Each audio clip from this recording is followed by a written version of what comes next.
Vuoi trovare un insegnante online di italiano ma non sai da dove iniziare? Non ti preoccupare, oggi ti aiuto io. Ciao a tutti, io sono Stefano e sono un insegnante di italiano per stranieri. Oggi voglio parlarvi di un argomento molto importante per me. Infatti io, prima di essere un creatore di contenuti qui su YouTube, sono anche un insegnante di italiano. Infatti faccio questo lavoro da 7 anni, ho iniziato soltanto quando avevo 18 anni. Solo da 2 anni creo anche contenuti online, come per esempio i miei video su YouTube o i miei corsi online. Però comunque faccio ancora lezioni private online, purtroppo non accetto più nuovi studenti perché sono molto impegnato con il mio canale e anche con il mio corso online Italiano Vero. E se sei interessato al mio nuovo corso Italiano Vero, puoi iscriverti alla lista d'attesa cliccando qui sotto in descrizione. Però questo non significa che non puoi fare lezioni online, perché ci sono tantissimi altri professori e professoresse fantastici che possono aiutarti a migliorare in italiano. Quindi oggi ti spiegherò perché secondo me vale la pena avere un insegnante di italiano, ma anche ti darò alcuni consigli su come scegliere l'insegnante più adatto a te. Prima di tutto, perché trovare un professore o una professoressa online è una bella cosa? Beh, sicuramente puoi mettere in pratica tutto quello che impari da solo. Per esempio, se stai studiando i verbi, non so, stai studiando per esempio il condizionale, il futuro, devi usare questi verbi nella conversazione. E come puoi mettere in pratica queste cose? Beh, appunto parlando con un professore. Certo, puoi fare lo stesso con un partner linguistico, però non è la stessa cosa perché un partner linguistico non è un insegnante. È una cosa che comunque io consiglio, infatti io dico sempre ai miei studenti: fai le lezioni con me, ma allo stesso tempo devi avere un partner linguistico, perché è un modo di mettere in pratica quello che impari totalmente diverso. Quindi non sono due cose che si escludono, che però possono andare insieme. Un altro motivo che secondo me è molto importante per cui avere un insegnante è sicuramente la struttura. Infatti un insegnante potrà darti struttura, potrà dirti cosa e come studiare e in generale ti guiderà nel tuo percorso di apprendimento, così non ti sentirai solo o sola. E poi le lezioni online sono molto flessibili, quindi puoi farle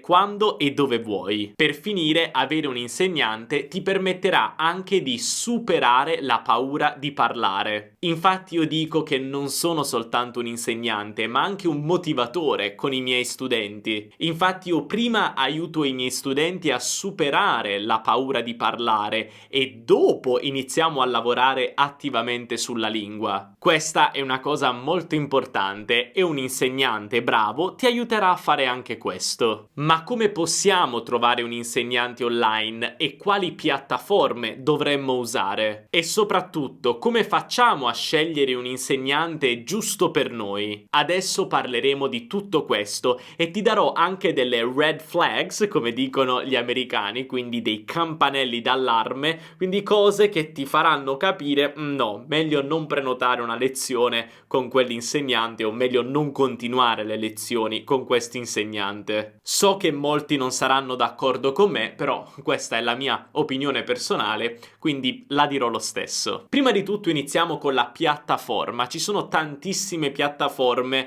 per trovare un insegnante online. Preply, Verbling, Amazing Talker, eccetera. Però la mia preferita in assoluto è italki. Ti consiglio italki perché è la piattaforma su cui ho lavorato per 5 anni. Infatti a 18 anni, quando ho deciso di provare questo lavoro, mi sono iscritto su italki, ho lavorato lì per 5 anni, per tantissimo tempo. Poi quando ho aperto il mio canale YouTube e ho iniziato a creare contenuti online, non ho avuto più il tempo di continuare su italki, però è una piattaforma bellissima. Mi ha permesso di conoscere persone fantastiche con cui sono in contatto ancora oggi e praticamente sono diventato amico con alcuni miei studenti storici. Su italki puoi scegliere tra professori professionisti e community tutor. La principale differenza è che un professore professionista di solito ha una laurea, ha molta più esperienza ed è specializzato nell'insegnamento delle lingue straniere. Invece un community tutor non ha molta esperienza, quindi forse è un insegnante alle prime armi e ti aiuterà principalmente nella conversazione. Devo dirti però che la differenza tra queste due categorie è molto sottile. Infatti io per i primi 3 anni su italki sono stato un community tutor e però facevo le stesse cose che poi ho fatto come professore professionista. Quindi non facevo solo conversazione, ma anche grammatica, davo molta struttura ai miei studenti. Quindi non è una differenza così grande, ecco. E su italki puoi scegliere tra centinaia di insegnanti di italiano e se clicchi sul link in descrizione e ti iscrivi su italki attraverso quel link, puoi avere uno sconto sulla tua seconda lezione. Dovresti assolutamente provarlo. Ok, però ci sono tantissimi insegnanti. Come facciamo a scegliere quello più giusto per noi? Beh, iniziamo con i campanelli d'allarme di cui ti ho parlato prima. Di solito su tutte le piattaforme puoi vedere una descrizione o un video di presentazione dell'insegnante. Se nel video questo insegnante dice la grammatica non è importante, tu devi semplicemente parlare, faremo conversazione, così imparerai anche la grammatica, ma non studierai la grammatica, bla bla bla. No. Secondo me, e questo l'ho detto molte volte sul canale, per imparare una lingua la grammatica è fondamentale, soprattutto se sei un principiante. Quindi se un insegnante ti dice la grammatica non è importante, non mi piace questa cosa. Forse quell'insegnante vuole concentrarsi sulla conversazione, preferisce insegnare la conversazione e va bene, non è un problema, però non dire la grammatica non è importante. Perché sì, la grammatica è importante, non deve essere il 100% di una lezione, non è che ogni volta devi fare solo grammatica, devi fare anche ascolto, vocabolario, lettura, eccetera, ma anche la grammatica. Infatti, se tu per esempio vieni da me e vuoi fare una lezione con me, mi dici Stefano, io non voglio studiare la grammatica, voglio focalizzarmi sulla conversazione. Forse hai un livello già alto, ma se sbagli qualcosa, io comunque ti spiego la grammatica e ti dico no, mi dispiace, questa cosa è sbagliata e ti dico perché è sbagliata. Non ti dico semplicemente è sbagliato, devi dire così. No, io voglio spiegarti la grammatica e farti capire la logica dietro la lingua, così non farai più quell'errore. Quindi sì, la grammatica è importante e se un professore ti dice no, con me la grammatica non la facciamo, non è importante, non mi piace molto. Poi passiamo al secondo campanello d'allarme. Alcune piattaforme come italki ti permettono di vedere il numero totale di lezioni insegnate e il numero totale di studenti per ogni insegnante. Beh, il rapporto tra questi due numeri è molto molto importante. Quando ero su italki, prima di smettere di lavorare su quella piattaforma, io avevo un numero totale di lezioni pari a 2339 e 133 studenti. Se noi andiamo a fare il calcolo 2339 diviso 133, il numero è 17,6, quindi significa che per ogni nuovo studente io ho fatto circa 18 lezioni. Quindi, come puoi vedere, significa che gli studenti rimanevano con me, facevano una prima lezione e poi continuavano a fare lezioni con me. Questo rapporto, questo numero è molto importante perché ti aiuta a capire se l'insegnante fa tante lezioni con uno studente. Infatti ci sono studenti con cui ho fatto più di 300-400 lezioni che sono con me da anni e questa è una cosa molto importante. Ricorda che quantità non significa sempre qualità. Quindi se trovi un insegnante con forse 5.000 lezioni ma 2.500 studenti, capisci che vuol dire che quell'insegnante ha fatto in media 2 lezioni con uno studente e questo non è un buon numero. Quindi cerca un professore che abbia abbastanza lezioni, ma questo non è fondamentale, ma vedi il numero di studenti e fai il rapporto. Questo è un ottimo indicatore di qualità. Quindi questi sono campanelli d'allarme prima della lezione. Ora passiamo a un campanello d'allarme, il terzo e l'ultimo, durante la lezione. E sto parlando dei professori che non ti lasciano parlare oppure che non ti correggono. Prima di tutto ricorda che in una lezione, soprattutto di conversazione, sei tu che devi parlare. A meno che io non ti stia spiegando qualcosa di grammatica o ti stia raccontando una storia, perché l'ascolto è molto importante, tu devi parlare durante la lezione. Quindi se il professore non ti lascia parlare, questa non è una cosa positiva. Sei tu che devi parlare per la maggior parte del tempo. E poi anche le correzioni sono molto importanti. Se un professore non ti corregge mai durante la lezione, questo è un grande campanello d'allarme. Le correzioni possono avvenire in diverso modo, subito dopo l'errore o alla fine del tuo discorso, non importa, ma devono avvenire. Un professore che ti dice: no, ma tu già parli perfettamente, non ho niente da correggere. Non mi piace. Io correggo sempre i miei studenti, ma ovviamente li correggo in modo diverso, in base al loro livello. Per esempio, gli studenti principianti o intermedi correggo le cose più importanti, ma i miei studenti molto avanzati, e ho avuto degli studenti molto avanzati, io correggevo ogni piccolo errore. Ovviamente questi piccoli errori erano molto meno frequenti, e quando dico piccolo errore intendo quelle cose più sottili della lingua, quelle sfumature. Quindi correggo quelle cose che hai detto questa cosa in modo corretto, ma possiamo dirla in modo più naturale, quindi le piccole cose. Ma comunque lo faccio perché tutti devono essere corretti. Quindi le correzioni sono importanti, e se il tuo insegnante non ti corregge, non ne vale la pena. Tanto vale che parli davanti a uno specchio, è la stessa cosa. Quindi sì, cerca un insegnante che ti corregge, è la cosa più importante,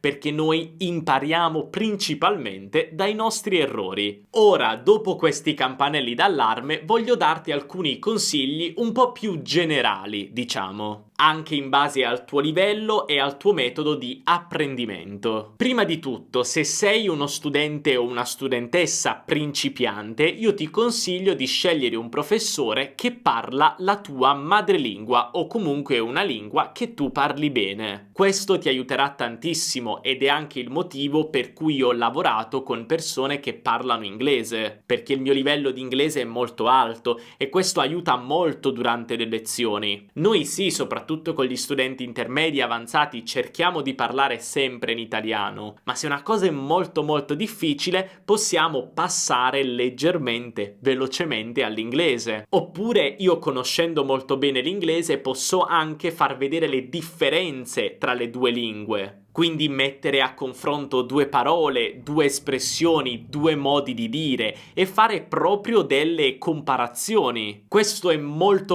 utile per capire e ricordare meglio un argomento. Non è necessario al 100%, ma è utile. Poi un'altra cosa che secondo me è molto importante è anche capire il metodo di correzione. Come dicevo prima, preferisci essere corretto subito dopo l'errore oppure alla fine di quello che hai detto? Io uso entrambi i metodi in base alle preferenze dello studente, ma anche in base al livello dello studente. Però questa è una cosa di cui puoi discutere col tuo insegnante prima di prenotare una lezione. Poi mi raccomando, quando prenoti una lezione, chiedi anche come si svolgono le lezioni. Se è una lezione di grammatica, l'insegnante ti darà dei compiti? Ti darà del materiale già pronto? Se sono lezioni di conversazione, parlerete semplicemente come due amici o seguirete una struttura? Io per esempio preparo sempre qualcosa per i miei studenti, poi forse parliamo semplicemente come due amici, ma ho sempre qualcosa di pronto da fare. Questa è una mia preferenza personale, quindi capisci anche questo con il tuo insegnante. E per finire, l'ultimo consiglio che voglio darti prima di prenotare una lezione è essere molto chiaro con l'insegnante sul tuo livello e sui tuoi tuoi obiettivi. Per esempio, se tu vuoi focalizzarti sulla grammatica, chiedilo. Vuoi focalizzarti sulla conversazione, sulla lettura? Dillo. Così l'insegnante potrà preparare la lezione nel migliore dei modi e anche capire se potete lavorare bene insieme. Però attenzione, l'insegnante ha sempre l'ultima parola. Infatti, se da me viene uno studente e mi dice io non voglio studiare la grammatica, voglio solo fare conversazione, però poi facciamo una lezione di prova e vedo dei problemi grandi con la grammatica, faccio un passo indietro. Questo perché io voglio il meglio per il mio studente. Io voglio che il mio studente faccia la cosa più giusta per lui. Quindi, se il mio studente non vuole studiare la grammatica, però per me è importante che lui studi la grammatica, io lo dico. E magari posso dire, sì, possiamo lavorare principalmente sulla conversazione, ma dobbiamo anche fare degli approfondimenti di grammatica. È necessario per migliorare. E questo lo dico per te, per il tuo bene, non per me. Oppure se viene uno studente molto avanzato con una grammatica perfetta e bravissimo nella conversazione e vuole fare solo conversazione, io posso proporre delle cose più difficili, come per esempio avviare la conversazione da un articolo di giornale più difficile e quindi così stimolare anche la lettura che spesso viene trascurata. Ovviamente l'insegnante ha sempre l'ultima parola. Tu di al tuo insegnante che cosa vuoi fare, su cosa vuoi focalizzarti,